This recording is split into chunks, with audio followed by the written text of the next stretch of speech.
नमस्कार मित्रों। वर्ष 2023 में शनि के गोचर का हम फल जान रहे हैं। इसी क्रम में आज हम स्टार्ट करेंगे मेष राशि से लेकर। हम ये सीरीज़ में मेष राशि से लेकर मीन राशि तक के वीडियो डालेंगे, जिसमें कि शनि 2023 से 2025 में आपके क्या फल देंगे, इसकी चर्चा करेंगे हम। आज सर्वप्रथम चर्चा करते हैं मेष राशि का। मेष शनि यहाँ पर मकर राशि से कुंभ राशि में जा रहे हैं, यानी मेष राशि के लिए ये 11वें भाव में जा रहे हैं। तो 11वें भाव में शनि का जाना यहाँ पर मेष राशि के लिए उत्तम फलदायक होगा। हालांकि कुछ चुनौतियों का भी सामना करना पड़ेगा। आइए एक वृहद चर्चा हम करते हैं।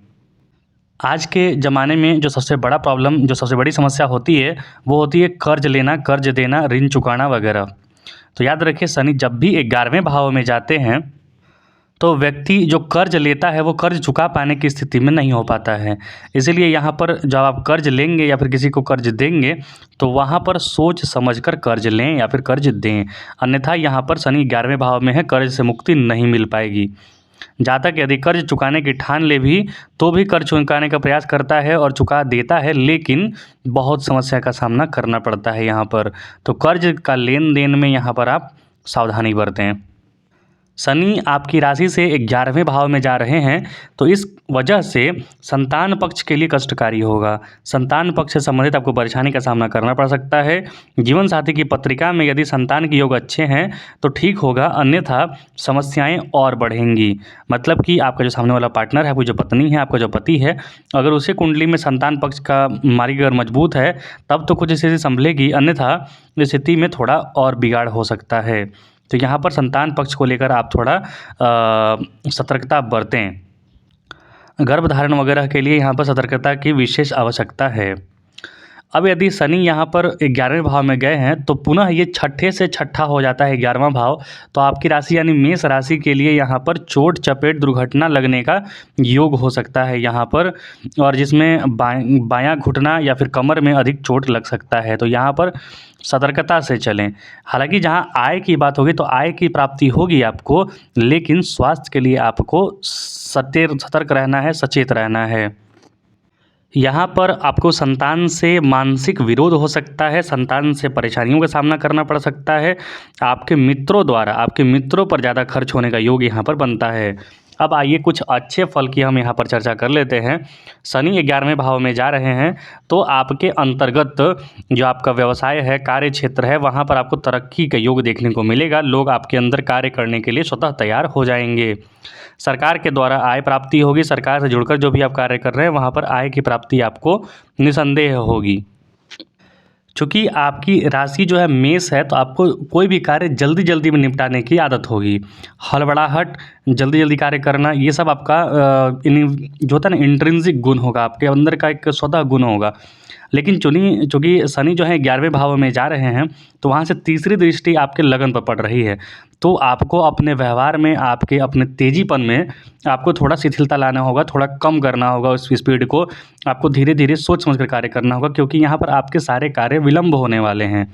क्योंकि शनि की तीसरी दृष्टि जो होती है वो सबसे ज़्यादा मारक होती है, और तीसरी दृष्टि ही लग्न पर पड़ रही है, आपकी राशि पर पड़ रही है।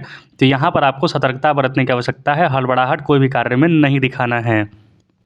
यहाँ पर प्रायः देखा जाता है कि व्यक्ति के अल्प मित्र हो जाते हैं। यदि आपके ज़्यादा मित्र हैं तो यहाँ पर अल्प मित्र का योग बनता है, क्योंकि मतभेद की स्थिति उत्पन्न होगी मित्रों से। मित्र आपके फ़ायदा उठाने का कोशिश करेंगे, तो वहाँ पर आपका अल्प मित्र होने का योग बनेगा। जैसा कि मैंने कहा था, स्वास्थ्य संबंधित परेशानियां होंगी, क्योंकि जो शनि है वो 11वें भाव में बैठा है और वहाँ से दसम दृष्टि उसकी पड़ रही है अष्टम भाव पर। तो लॉन्ग टर्म्स की जो डिजीज़ेज़ वगैरह है वहाँ से परेशानी होगी। लेकिन फ़ायदा किस चीज़ में होगा, तो तेल शोधन के कारखाने वगैरह ज़्यादा खुलेंगे दुनिया में, या फिर यदि आप काम कर रहे हैं उस क्षेत्र में तो आपको फ़ायदा होगा। खदान वगैरह में आपको फ़ायदा होगा, तो वो सारी चीज़ों में आपको फ़ायदा होगा। लोहा वगैरह, लोहा सेक्टर में अगर जुड़ के कार्य कर रहे हैं आप, तो वहाँ आपको फ़ायदे के योग बनेंगे। लेकिन शिक्षा में विघ्न होगा। भूमि एवं अचल संपत्ति का योग यहाँ पर बन रहा है। व्यक्ति को उद्योग, ईंटों का भट्ठा, छपाई खाना, ठोस सामान, तेल शोधक के कारखाने, यंत्र, खदानें वगैरह यदि आप कार्य कर रहे हैं तो वहाँ पर लाभ के योग बनेंगे।